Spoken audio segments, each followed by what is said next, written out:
Hello বন্ধুরা, আজ আমি যাব একটু রানাঘাটে। আর জানোই তো এখন চৈত্র মাস মানে চৈত্র সেল চলছে, তাই জন্য একটু কিছু কেনাকাটা করতেই যাব। চলে এসেছি আড়ংঘাটা। আড়ংঘাটা থেকে ট্রেন ধরে আমি যাব রানাঘাটে। আর এটা হলো গেদের দিকে ট্রেন যাচ্ছে, তাই এই ট্রেনটায় আমি উঠবো না, আমি যাব এই ট্রেনটায়। তাই এই ট্রেনটার জন্যই এতক্ষণ অপেক্ষা করছি। আর ট্রেনটা চলে এসেছে, এখন তো আমি ট্রেনে উঠতে হবে, তাই না? ট্রেনে উঠে গেছি, এখন আমি যাচ্ছি রানাঘাটে।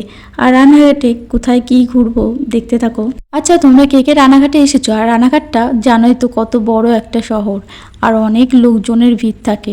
আর দেখো রাস্তাঘাটে কত ভিড়, দেখো। সবাই বলে সেলে নাকি কম দাম, সেল তো নাও অন্য কিছু। সেলে মনে হচ্ছিল সব পুরনো পুরনো জামা, আর দাম চাচ্ছিল পুরো গলা কাটা। দাম শুনে সেল থেকে আর কিছু কিনলামই না, রাগ করে চলে এসেছি। ভাবছিলাম টাকা দিয়েই কিনবো, যখন দোকান থেকেই কিনবো। এখন যাচ্ছি আমি বাড়ি, কিন্তু কিছু না নিয়ে কিন্তু আসিনি। আমি কিছু এনেছি, রসনা কিনেছি, কালকে আইসক্রিম করব, তাই জন্য রসনা কিনেছি। আর আমার একটা ওষুধ কিনেছি।